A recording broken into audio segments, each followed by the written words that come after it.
तो अब गल्फ के कंट्रीज को फिक्र हो रही है कि भाई अमेरिका जो हमारी सिक्योरिटी के लिए प्रॉमिस करता था वो तो पूरा होने जा नहीं रहा, वो तो खुद भाग गया।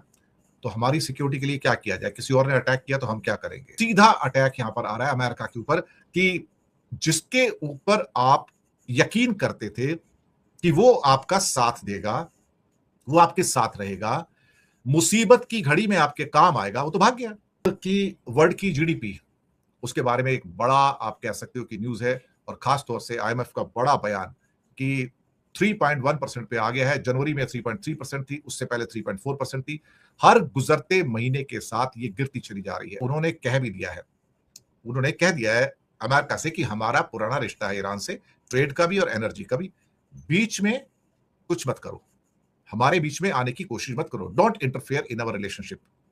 मोदी जी की बातचीत हुई है ट्रंप से 40 मिनट की, कुछ बताया नहीं गया, लेकिन क्या मोदी जी ये कहेंगे भाई अब तुम ये ब्लॉकेट क्यों कर रहे हो?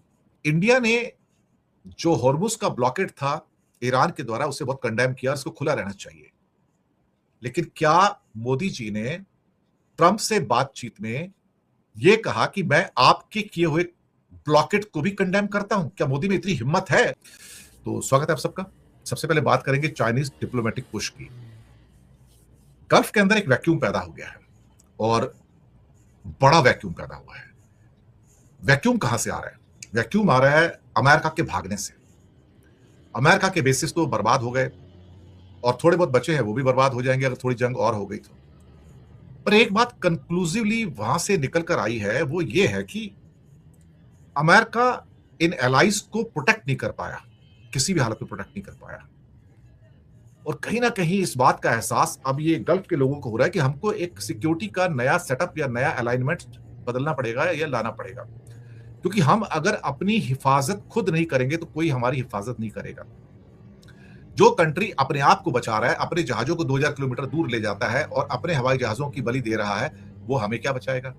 लेकिन जैसे ही यहां पर वैक्यूम देखा, फट से शी जिनपिंग ने मीटिंग बुला ली और साहब उनकी मुलाकात हो गई कई देशों के चीफ से, अल नायान साहब भी उनमें से एक। और तुरंत उन्होंने ये जो स्पेस वहां पर आया है उसको ऑक्युपाई करने की कोशिश की और अपना एक प्लान वहां पर पेश कर दिया। सबसे पहले कहा कि जितने भी लोग इस रीजन के अंदर हैं, जोन के अंदर हैं, वो को एग्जिस्टेंस को सीखें और थोड़ा सा पेशेंस रखने की कोशिश करें। The framework calls for countries in the Middle East to prioritise peaceful engagement and avoid actions that could deepen existing fault lines, यानी कि जो दरारें अभी पड़ गई हैं देशों के बीच में, उसको कम करें और आपस में प्यार मोहब्बत से बात करें।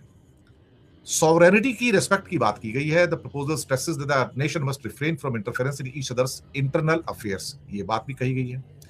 इसके अलावा उनका कहना है कि इकोनॉमिक डेवलपमेंट और सिक्योरिटी को अलाइन करने की बात की गई। यहां पे चाइना आता है बीच में। अब सिक्योरिटी प्रायोरिटी से सीधा अटैक यहां पर आ रहा है अमेरिका के ऊपर कि जिसके ऊपर आप यकीन करते थे कि वो आपका साथ देगा, वो आपके साथ रहेगा, मुसीबत की घड़ी में आपके काम आएगा, वो तो भाग गया।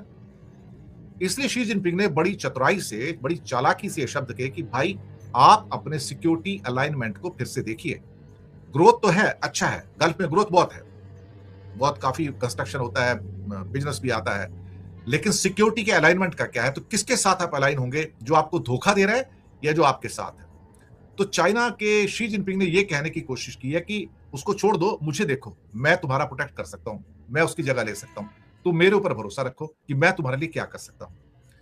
मुझे लगता है कि ये बड़ा एक चालाकी भरा और चतुराई भरा उनका ये पूरा का पूरा क्या कहते हैं कि मूव है। उनका कहना है कि मेरा प्लान ये भी है कि लॉन्ग टर्म पीस तभी आ सकती है जो ग्रोथ के साथ स्टेबिलिटी हो और सिक्योरिटी हो। ये एक अम्ब्रेला देने की कोशिश हो रही है, सिक्योरिटी का अम्ब्रेला देने की कोशिश कर रही है, या ये कह रहे हैं कि तुम मेरे से अलाइन करो तो मैं तुमको सिक्योरिटी नेटवर्क दे दूंगा।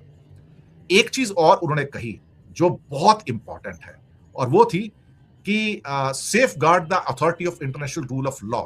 It cannot be use they cannot I cannot you it cannot be used when it suits you and discard it when it doesn't. We cannot allow the world to revert to the law of jungle. जंगल राज नहीं हो सकता। वो कहते हैं international law जब आपको सूट करे तब आप कहोगे ठीक है, और जब आपको सूट ना करे इंटरनेशनल लॉ तो उठा के खिड़की से बाहर फेंक दो।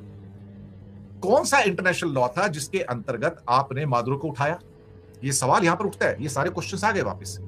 कौन सा ऐसा इंटरनेशनल रूल है जो कहता है कि आप दूसरे कंट्री के प्रेसिडेंट को उठा के ले जाओ, किडनैप करके ले जाओ? बताइए, इतिहास में बताइए ना। अब कौन सा ऐसा रूल है कि आप दूसरी देश के हेड ऑफ स्टेट खमनई को बम डाल के मार दो? कौन सा ऐसा इंटरनेशनल रूल है जो कहता हो कि आप 168 स्कूल की बच्चियों को मार दो टमाहॉक मिसाइल से? यानी कि वो आपको सूट करता है तो आपको इंटरनेशनल क्या कहते हैं कि लॉ बाहर भगा दो कि आपने डिस्ट्रॉय कर दिया तो इंटरनेशनल रूल गया तेल लेने। और जब आप कहते हैं कि हॉर्मस की खाड़ी ओपन होनी चाहिए, ये इंटरनेशनल रूल है, इंटरनेशनल लॉ है, कौन सा इंटरनेशनल लॉ साहब? आपकी लाठी आपकी भैंस, आप मादुरो को उठा के ले गए। आपकी लाठी आपकी भैंस, आपने खमने को मार दिया। आपकी लाठी आपकी भैंस, आपने 168 बच्चों को मार दिया। और आपने खुद इंटरव्यू में कहा ट्रंप ने, कौन सा इंटरनेशनल लॉ, कौन सा वॉर क्राइम, मैंने कुछ नहीं किया, जो मेरा मन करेगा मैं करूंगा। तो फिर हॉर्मस के अंदर अगर ईरान ब्लॉक करता है तो भाई सब ठीक तो है। और उसके बाद जब आप ब्लॉक कर रहे हो तो आप तो इंटरनेशनल लॉ को तोड़ रहे हो। तो यही शी जिनपिंग ने कहा कि भाई जंगल का लॉ थोड़ी चलेगा यहां पर। आप ऐसा नहीं हो सकता जहां सूट करे तो ठीक, ना सूट करे तो ऐसा नहीं हो सकता। मुझे लगता है कि चीजें थोड़ी सी हमें उस पर्सपेक्टिव में देखनी पड़ेगी। लेकिन इस वैक्यूम के अंदर, गल्फ के अंदर चाइना का कूदना एक किस्म से सारी दुनिया की नजरें हैं। और वैसे भी उन्होंने कह भी दिया है, उन्होंने कह दिया है अमेरिका से कि हमारा पुराना रिश्ता है ईरान से, ट्रेड का भी और एनर्जी का भी, बीच में कुछ मत करो, हमारे बीच में आने की कोशिश मत करो, don't interfere in our relationship. अब रही बात कि वर्ल्ड की जीडीपी, उसके बारे में एक बड़ा आप कह सकते हो कि न्यूज है, और खास तौर से आईएमएफ का बड़ा बयान कि 3.1% पे आ गया है। जनवरी में 3.3% थी, उससे पहले 3.4% थी। हर गुजरते महीने के साथ ये गिरती चली जा रही है। और पूरे वर्ल्ड की जो ग्रोथ अगर इस लेवल पे डाउन हो रही है तो आप सोच सकते हो, जो वैसे भी कुछ अनुमान आने शुरू हो गए हैं, जिसमें बताया गया है कि जो नुकसान हुए हैं अभी ये मार्च के महीने में और अप्रैल के 15 दिनों के अंदर दुनिया में, वो 3 से 5 ट्रिलियन डॉलर का नुकसान हुआ है। 3 से 5 ट्रिलियन डॉलर का नुकसान हुआ है। और ये 500 बिलियन डॉलर के नुकसान तो सिर्फ गल्फ के अंदर बताए जा रहे हैं। अमेरिका का अकेला अपना सिर्फ इस गल्फ के अंदर 100 बिलियन डॉलर से ज्यादा का नुकसान हो चुका है। मुझे लगता है कि this cost is bleeding everyone, every nation, no one is immune. इससे पहले वर्ल्ड बैंक ने भी कहा था, आईएमएफ ने भी कहा कि इससे बुरा सप्लाई डिसरप्शन दुनिया ने पिछले 100 साल में कभी नहीं देखा है। This is the worst we are facing. और कमाल की बात यह है कि this is man made, this is man made disaster by Netanyahu and Trump, कि दुनिया में तेल का कंट्रोल करके अपना हक जमाना चाहता है, कि ईरान के तेल को भी कंट्रोल करके वो शेख बनना चाहता है।